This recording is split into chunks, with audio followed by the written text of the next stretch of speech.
I sat quietly at the corner of the table, the soft glow of the chandelier above casting shimmering reflections into the red wine I held. Laughter echoed through the room, glasses clinked, and sharp jokes flew across the table like arrows. "Another month without a job, huh, honey?" Max smirked, leaning back in his chair with that all-too-familiar gleam in his eye. "Maybe you should try applying at a coffee shop. Who knows, you might finally get lucky." The others joined in, their laughter ringing loud and hollow in my ears. I lowered my head just slightly, offering what they thought was an embarrassed smile. They had no idea. None of them did. Max and his friends, dressed in tailored suits exuding confidence and arrogance, were the senior executives at Sterling Corporation, a tech giant dominating the industry. They believed they had built it, grown it, and led it to success. But they were wrong. The truth. Sterling Corporation was mine. Every last bit of it. My name is Evelyn Carter. I'm the CEO, the founder. And yes, I'm also Max's wife. For 7 years I played a role. When we first met, I decided to run an experiment. Instead of telling him who I really was, I said I was a struggling freelance financial consultant, still trying to find my place in the world. I rented a modest apartment, drove an average car, and lived quietly, never drawing attention. First, Max seemed supportive, even kind. But as the years passed, that warmth faded the moment he realized I didn't have a career he considered impressive. To him, I became the lucky wife, grateful to be financially taken care of. He thrived on being the hero, the sole provider, the one in control. Over time, he stopped hiding how little he respected me. And tonight, just like every other night, he used me as the punchline. I lifted my glass again, sipping slowly, hiding the faint smile forming beneath the rim. They didn't know the truth. They didn't know that every title they held, every paycheck, every multi-million-dollar deal they bragged about, it all came from me. I was the one signing off on their promotions, approving their budgets, even hiring the very headhunters who brought them into the company. And by tomorrow morning, it would all be gone. I had been planning this for a long time. Years, in fact. After watching, waiting, gathering evidence piece by piece, everything was finally in place. Sterling wasn't just the company I built. It was the stage where I'd deliver the final act of my plan. Max raised his glass, toasting with his colleagues. "To women who keep trying. Even when they fail over and over again," he said, shooting me a mocking glance. I set my glass down gently, meeting his eyes with a calm smile.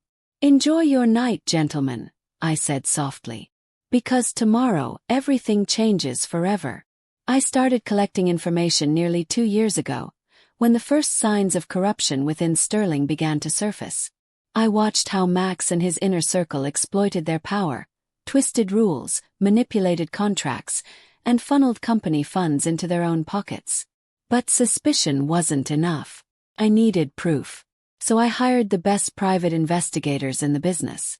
They followed every move, tracked every secret meeting, documented every lavish dinner paid for with company money, every incriminating email. Now the time had come. I had every piece of evidence meticulously documented. I even installed my own surveillance system, an invisible data network embedded deep within Sterling Corporation's internal infrastructure. What I uncovered was far worse than I had imagined. Max and his group weren't just corrupt, they were actively working with rival companies, selling Sterling's most confidential information, manipulating internal markets, and pocketing the profits. I had everything. Leaked emails, text messages discussing bid prices with competitors, records of suspicious transactions flowing into their personal accounts. Every move they made I tracked. But perhaps the most disgusting discovery was how they treated the people beneath them. Harassment, humiliation, exploitation. They preyed on those who couldn't fight back, thriving in a culture of fear and silence. I knew that gathering evidence alone wasn't enough. I needed something stronger. I needed to witness it firsthand, the toxic environment they had created with their own hands. So I decided to experience it myself. I applied for a job at my own company. Not as Evelyn Carter, CEO of Sterling Corporation, but as someone entirely different. Emily Brooks, an ordinary candidate looking for an opportunity. I built a completely new identity, carefully crafted so I would appear as nothing more than a struggling woman in the eyes of their recruitment team. And they suspected absolutely nothing. A few days later, I received an email inviting me to an interview. It took place in a small conference room on the 7th floor of Sterling's headquarters. I dressed modestly, intentionally choosing a slightly worn pair of shoes to match the image I was projecting. 3 men sat across from me, all of Max's trusted subordinates. I recognized each of their faces. They'd all been at the private gatherings where I was mocked behind my back. "You've been unemployed for quite some time, haven't you?" one of them sneered, flipping through my resume. "Yes," I replied, keeping my voice soft and humble. "I've been trying to find a suitable position." "Unfortunately," another said, giving me a condescending look, "the job market is very competitive these days. We get hundreds of applications from candidates far more qualified than you." I could tell they'd already made up their minds the moment I walked in. They weren't interested in my skills or experience. All they saw was a mediocre woman with no connections, no value. The interview lasted exactly 15 minutes, but they spent more than half of it mocking me rather than assessing my abilities. One of them even pulled out his phone and started texting mid-question. I didn't need to see the screen to know who he was messaging. Moments later, all 3 of their phones buzzed at once. The boardroom doors swung open. Security stepped inside, ready to escort the newly terminated executives out of the building. Max staggered back, eyes wide with disbelief. "You've got to be kidding me," one of them chuckled, glancing down. I didn't have to look. I already knew what Max had sent. He knew I was there, and he was laughing at me. I was used to this by now. But I stayed in character, lowering my head and mumbling a quiet thank you as they gave me their fake, insincere assurance that they'd be in touch. I walked out without another word. I didn't need to call back. I didn't need their approval. I had gotten exactly what I wanted. I had seen how they operated, how they dismissed those they deemed unworthy, how they treated people like they were disposable. I had witnessed the toxic culture they had built, one where only men like Max could thrive. They thought they were untouchable. They believed they could continue manipulating, exploiting, and destroying anyone they pleased. But tomorrow everything would change. Tomorrow I wouldn't be Emily Brooks, the unemployed woman they laughed at.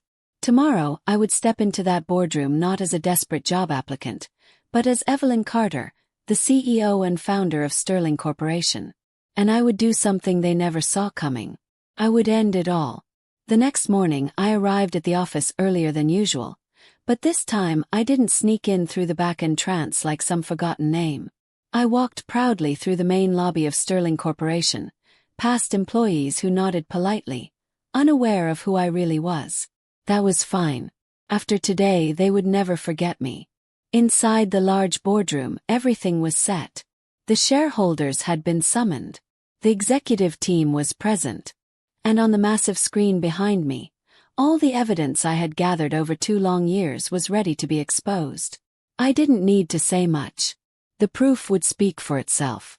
As the door swung open, Max and his 4 closest colleagues strode in, still wearing their smug smiles. They thought this meeting was just another financial report, a routine gathering where they would be praised. They had no idea. None of them did. Here is your text rewritten in a calm, natural storytelling tone, perfect for YouTube narration. I've preserved the emotional weight and key details while removing timestamps and crafting it into smooth, flowing paragraphs. They had no idea what was coming. Max and his friends thought this was just another executive meeting, one where they'd be praised for their so-called achievements. They didn't know today would be the last time they ever walked into Sterling Corporation as men of power. I sat at the head of the table, calm and composed, watching as Max took his seat in the vice president's chair, the one he'd always been so proud of. Then he saw me. His smile faltered. His voice wavered with confusion. His eyes darted around the room, searching for answers, trying to understand why his unemployed wife was sitting in on a high-level corporate meeting. No one spoke up to explain. I placed my hand on the thick folder in front of me. My voice was steady, clear, and nothing like the quiet, humble tone he'd grown used to over the past 8 years. "Sit down, Max," I said. "You and your friends will want to hear what I have to say." He hesitated. He hadn't fully realized it yet, but he was standing at the edge of a cliff. Still he obeyed, along with the other 4 men. All of them shifted uncomfortably in their seats. "Before we begin," I continued, locking eyes with Max and emphasizing each word, "I'd like to formally reintroduce myself. I am Evelyn Carter, founder and CEO of Sterling Corporation." A suffocating silence filled the room. Shock turned to panic. Max looked like he'd forgotten how to breathe. His colleagues paled, beads of sweat forming on their brows. But I didn't stop. Clicked a button. Behind me, the massive screen came to life. Displayed for everyone to see were documents, emails, text messages, video recordings, and audio files, every shred of evidence detailing their corruption, leaked confidential information, workplace harassment, contract manipulation. Everything I had gathered over the past 2 years. "I have quietly collected evidence of your misconduct," I stated, my tone cool and unwavering. "I have records of every illegal transaction, every time company funds were abused for personal luxuries, every email exchanged with our competitors, and even conversations you all thought were private." I glanced at Max, watching him struggle to swallow the lump in his throat. "And don't worry, Max. I haven't forgotten all those times you humiliated me in front of everyone." His mouth opened, but no words came out. "You all thought you were untouchable," I continued. "But only because I allowed you to believe that." I stood, turning my gaze toward the shareholders. My presence commanded the room. "I have more than enough evidence to file reports with the Securities and Exchange Commission, the legal department, and federal investigators. But before I do that, there's one small matter I need to take care of first." I picked up the stack of termination documents, each signed with unwavering precision, and slid them across the table toward Max and his cronies. "Effective immediately, you are all fired from Sterling Corporation." Max shot up from his chair. His face flushed with a mix of anger and fear. "You can't do this," he roared. "I'm the vice president. I built this company." "I built this company," I cut in, my voice cold and steady. "I'm the one who hired you. I'm the one who let you into my life. And now, I'm the one throwing you out of all of it." He turned to his colleagues, desperately seeking support, but no one met his gaze. Every single one of them lowered their heads. He was alone. I calmly gathered the remaining documents in front of me. "Your belongings have been packed. Your access to company systems has been revoked. Leave quietly, before I make this even worse for you." Max trembled as he looked at me. But he had nothing left to say. One by one, they were led out of the room.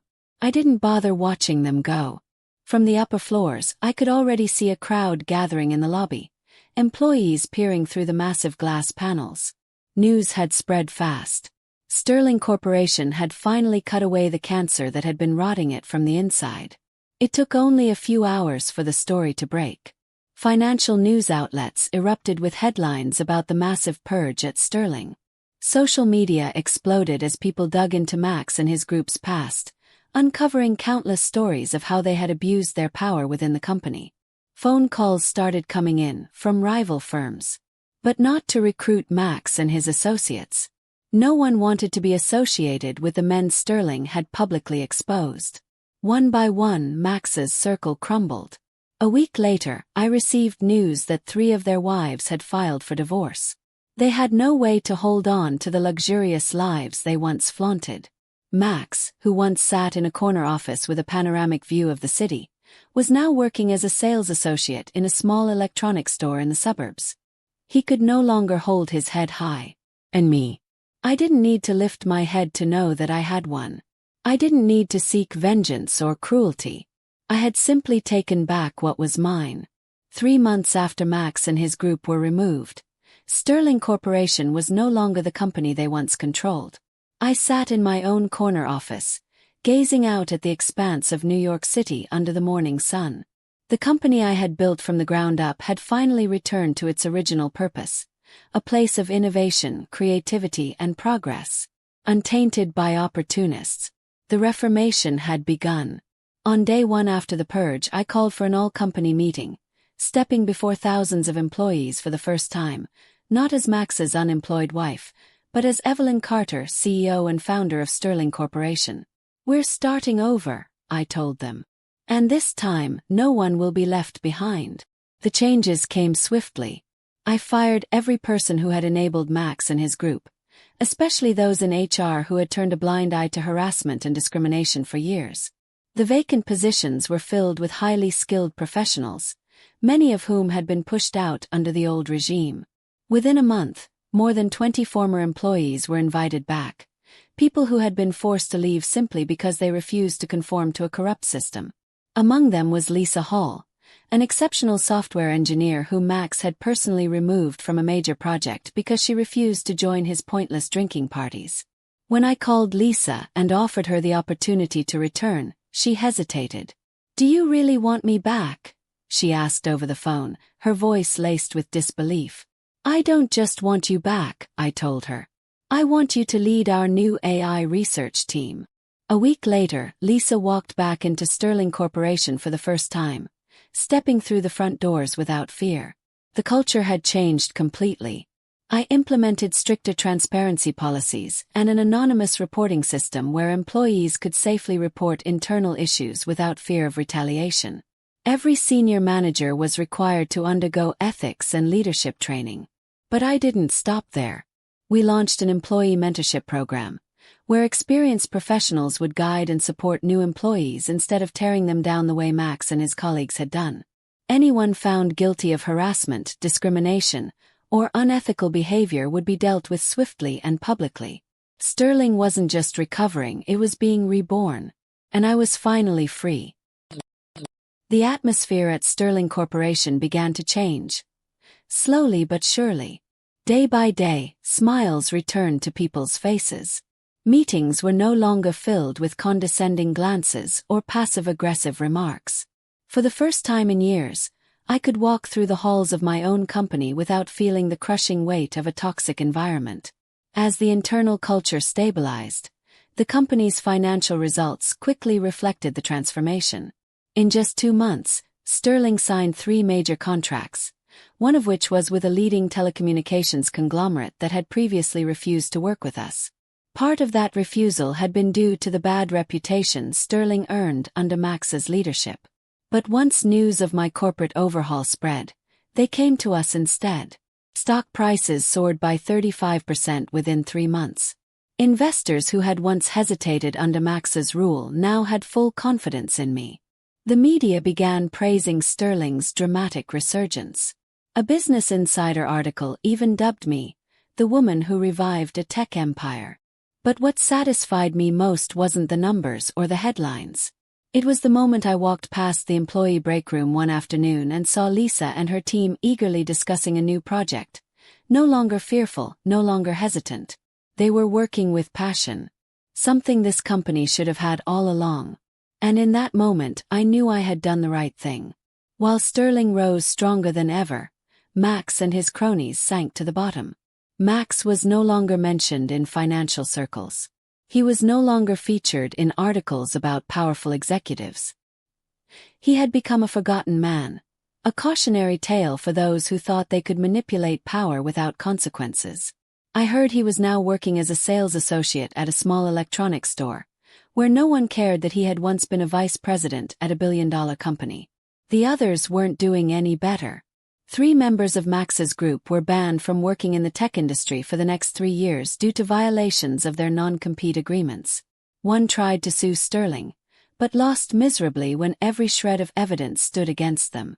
I no longer cared about them. They were irrelevant. What mattered now was the future of Sterling Corporation, a company no longer controlled by men like Max, but led by those with true talent and integrity. And I knew this was only the beginning. 6 months later, Sterling had completely transformed. I stood by my office window, looking down at the city stretching beneath the night sky. The headquarters was glowing, its floors bustling with hundreds of employees still working with renewed passion and drive. I took a deep breath, letting myself feel a peace I hadn't felt in years. Looking back, the past 6 months had been a long journey. Sterling hadn't just survived the upheaval, it had emerged stronger than ever. Stock prices had stabilized. Last quarter's profits reached an all-time high. And most importantly, the workplace culture had changed. Gone were the days of tense meetings, the fear of being undermined or excluded. Now employees were free to create, to grow, to thrive, without having to bow to men like Max and his friends. I could see it in their eyes when I walked through the halls, a change that was undeniable. But Sterling's resurgence wasn't the only thing that satisfied me. Max's downfall was just as valuable a lesson. I didn't need to track him anymore. The news always found its way to me. Max was now a forgotten name in financial circles. Big corporations refused to hire him. People who once flattered him, who basked in his influence, now turned their backs. No one wanted to be associated with a man publicly exposed and disgraced by the very company he helped ruin. He was working as a sales associate at a small electronics store in the suburbs of Chicago. One of the binding conditions of his termination contract was that he couldn't work in high-level tech for 3 years. Now he stood behind a counter wearing a store uniform, selling phones and tablets to customers. An old friend happened to see him there. She told me Max looked like a man who had lost everything. No more expensive suits, no more Rolex watch he once flaunted with pride. He had lost weight, his face was hollow, his eyes vacant as he scanned barcodes for customers. He had lost his career, his reputation, his wealth, and the luxurious life he once took for granted. His wife left him shortly after the scandal broke. She couldn't stand going from being the wife of a vice president to living in a cramped apartment, watching her husband work as a sales clerk. She filed for divorce 2 months after he was fired, and took nearly everything that remained in his accounts. Max had once mocked me, convinced I would never succeed. But now I stood at the top, while he struggled just to get through each day. I no longer dwell on the past. I used to think seeing Max hit rock bottom would bring me satisfaction. But the truth is, I don't care anymore. Revenge was never my motivation. What I did wasn't just about bringing Max down. It was about restoring justice for those he had stepped on and rebuilding the company I had built with my own blood, sweat, and intellect. There are days when I sit in my office, reflecting on everything that has happened. I think about the first time I met Max, when I still believed he was a good man. I think about all the times I forced myself to smile through his cruel jokes. I think about the moment I walked into that boardroom, stood in front of him, and revealed the truth. But now it's all just a story from the past. I spent too much time living in Max's shadow, letting him believe he had control over my life. But not anymore. Now I only care about the future. Sterling is expanding rapidly. We just signed a partnership deal with a leading software corporation, extending our operations into Europe. Lisa's AI research team has exceeded all expectations, and she's now one of the most influential leaders in the company. I also launched a mentorship program specifically for young women pursuing careers in tech. I know that far too many talented individuals have been pushed aside simply because they lack the power to fight back. I won't let that happen anymore. Sterling Corporation will not just be a successful company. It will be a symbol of fairness, innovation, and people who refuse to be silenced. And I will make sure that it stays that way. I stepped out of my office one evening, watching as my employees laughed and chatted in the hallway. No more fear. No more pressure. No more suffocating under the weight of corruption and power abuse. That was the moment I realized. True revenge isn't about destroying others. It's about building something better. I walked into the boardroom where the executive team was waiting to discuss our next expansion plan. As I pulled out my chair and sat down, I was no longer the woman who had been mocked for being unemployed. I was Evelyn Carter, CEO of Sterling Corporation. And this was only the beginning. Evelyn Carter's story isn't just a perfect act of revenge, it's also a lesson in perseverance, justice, and true leadership. It highlights a clear reality in the corporate world. Power doesn't belong to manipulators, but to those with talent and integrity. Success isn't measured solely by wealth or status, but by the positive impact one has on the environment around them. In real life, people like Max may thrive for a while, but the truth always prevails. And those who truly deserve it will ultimately take their rightful place. Share your thoughts in the comments below, and don't forget to follow the channel so you won't miss more compelling stories about life, family, and justice.